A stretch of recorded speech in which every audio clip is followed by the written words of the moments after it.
Assalamualaikum warahmatullahi wabarakatuh. Selamat pagi semuanya.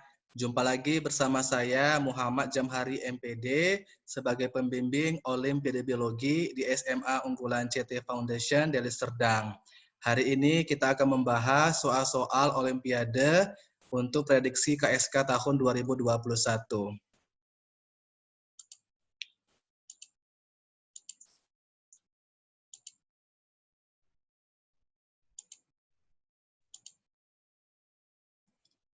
Nah, jadi pada pertemuan kali ini kita masih membahas soal biosistematika. Langsung saja kita bahas soal nomor 1. Tentukan apakah pernyataan di bawah ini benar atau salah mengenai metazoa. A. Memiliki anggota yang tidak memiliki jaringan sejati. B. Merupakan sebuah kelompok yang terdiri atas hewan-hewan yang tubuhnya simetri bilateral. C. Anggotanya ada yang asimetri, simetri radial maupun simetri bilateral. D. Merupakan sebuah kelompok yang terdiri atas hewan-hewan dengan dua lapisan lembaga, yaitu ektoderm dan endoderm. Nah, langsung saja kita akan membahas jawaban dari masing-masing pernyataan ini. Yang A, jelas ya, jawabannya adalah benar. Nah, semua hewan, mulai dari filum Porifera sampai mamalia, tergabung ke dalam sebuah klad yang disebut dengan metazoa. A. Nah, metazoa memiliki anggota yang tidak memiliki jaringan sejati. Contohnya pada Porifera ya, atau hewan yang berpori-pori. Contohnya spons dan sebagainya. Yang B, apa jawabannya? Jelas ya, jawabannya adalah salah. Nah, jadi tidak hanya terdiri atas hewan-hewan yang tubuhnya simetri bilateral. Jadi tidak semua metazoa itu memiliki tubuh simetri bilateral, ya. Nah, jadi di sini perlu saya jelaskan bahwa simetri bilateral adalah hewan yang bagian tubuhnya tersusun bersebelahan dengan bagian lainnya. Jika diambil garis memotong dari depan ke belakang, maka akan terlihat bagian tubuh yang sama antara kiri dan kanan. Jadi kalau dipotong itu dia memiliki bagian yang sama. Hewan yang bersimetri bilateral selain memiliki sisi puncak dan sisi dasar juga memiliki sisi atas atau dorsal dan sisi bawah atau ventral, sisi kepala atau anterior dan sisi ekor atau posterior, serta sisi samping atau lateral. Nah, sedangkan simetri radial adalah hewan yang memiliki lapisan tubuh melingkar atau bulat. Hewan dengan simetri radial hanya memiliki dua bagian saja, yaitu bagian puncak dan bagian dasar, oral dan aboral. Hewan yang bersimetri radial disebut juga sebagai radiata. Nah, apa contoh hewannya? Yaitu Porifera, Cnidaria, dan Echinodermata ya. Jadi yang B jawabannya salah. Yang C, jelas ya. Jawabannya adalah benar. Nah, jadi anggota dari metazoa itu ada yang asimetri, simetri radial maupun simetri bilateral ya. Nah, semua anggotanya memiliki 3 bagian tubuh ini ya. Yang D, jelas jawabannya adalah salah. Nah, jadi metazoa itu tidak hanya terdiri atas hewan-hewan diploblastik saja, namun juga termasuk hewan triploblastik ya. Jadi di sini metazoa itu merupakan kelompok yang memiliki golongan hewan diploblastik dan triploblastik. Diploblastik itu adalah hewan yang memiliki dua lapisan lembaga, yaitu ektoderm atau lapisan luar dan endoderm atau lapisan dalam. Sedangkan triploblastik adalah kelompok hewan yang memiliki 3 lapisan lembaga, yaitu ektoderm atau lapisan luar, mesoderm atau lapisan tengah, dan endoderm atau lapisan dalam. Ya, jadi jawabannya adalah salah. Lanjut soal nomor 2. Tentukan apakah pernyataan-pernyataan di bawah ini benar atau salah sehubungan dengan gambar di bawah ini. Nah, ini ada sebuah gambar. Ini merupakan gambar dari pergiliran keturunan dari suatu spesies ya. Nah, yang A merupakan gambar struktur dan siklus reproduktif dari lumut hati atau Marchantia polymorpha.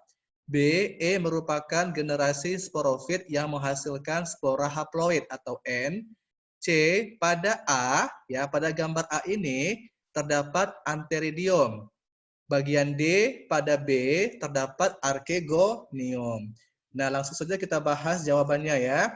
Nah, yang bagian A, apakah ini merupakan gambaran dari struktur dan siklus perkembangbiakan dari lumut hati? Betul ya, jawabannya adalah benar. Nah, jadi ini merupakan reproduksi dari lumut hati, ya, karena dia terjadi melalui metagenesis dan aseksual.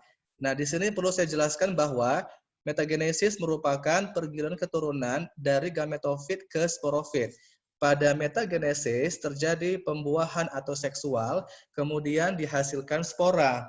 Pada perkembangbiakan aseksual atau tidak kawin dengan pembentukan gemakap atau tunas dan fragmentasi. Nah, gambar di atas merupakan struktur dan siklus reproduksi dari lumut hati atau Marchantia polymorpha. Ciri-ciri kunci yang dimiliki dari lumut hati dan tidak oleh lumut lainnya itu adanya sporofit. Nah, di sini bagian D itu adalah sporofit ya.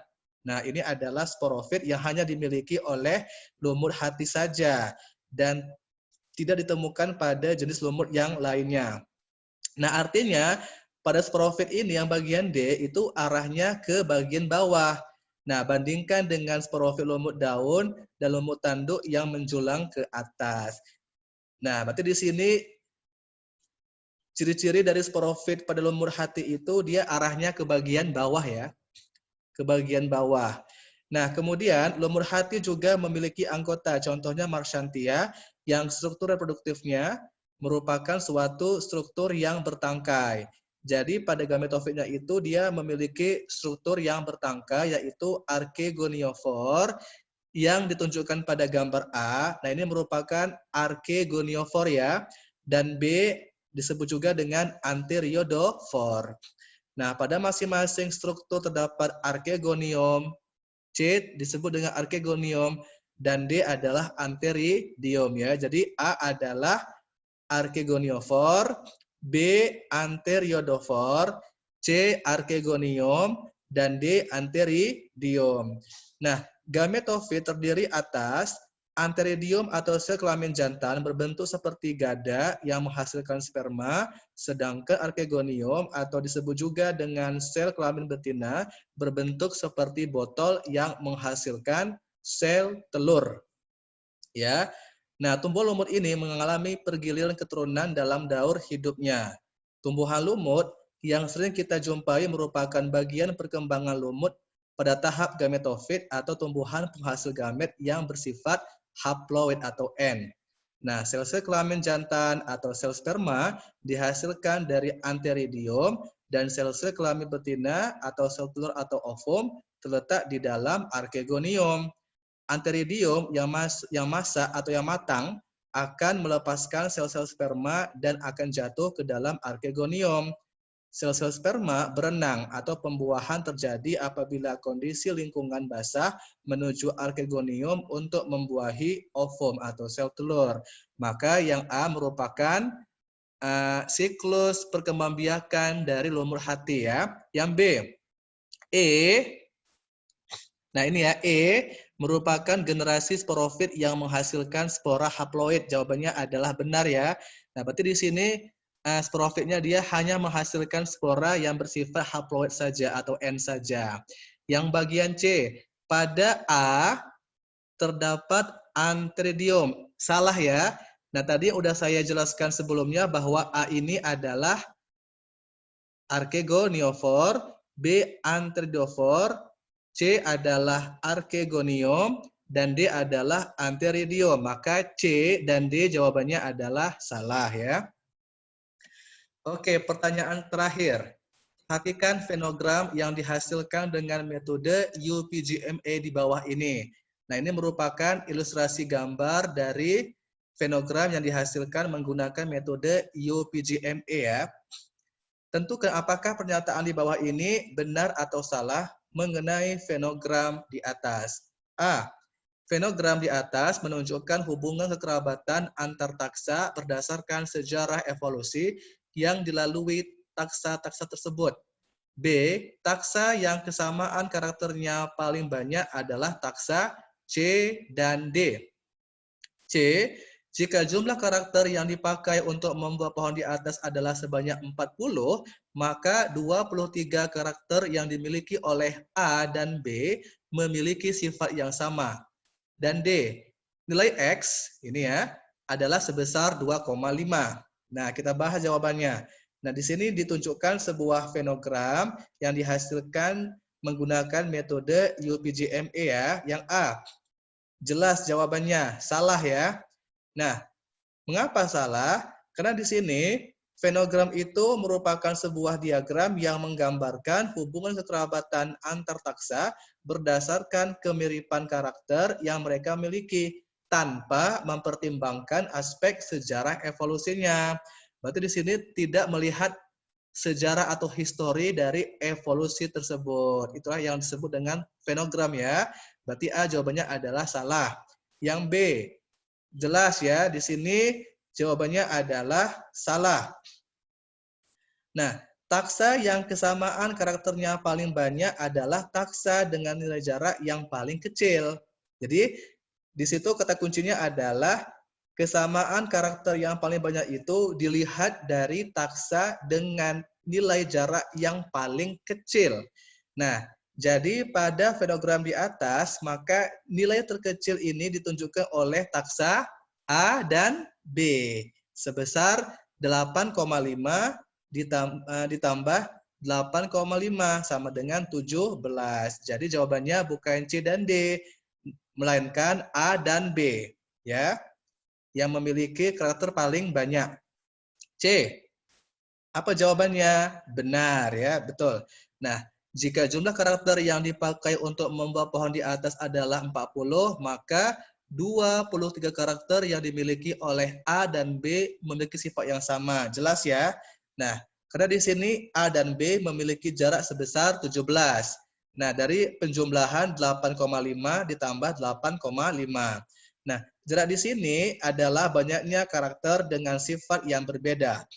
Oleh sebab itu, jika jumlah total karakter yang dipakai untuk membuat pohon di atas adalah 40, maka A dan B memiliki karakter dengan sifat yang sama sejumlah 40 dikurang 17. Hasilnya adalah 23. Maka yang bagian C jawabannya benar. D. Nilai X adalah sebesar 2,5.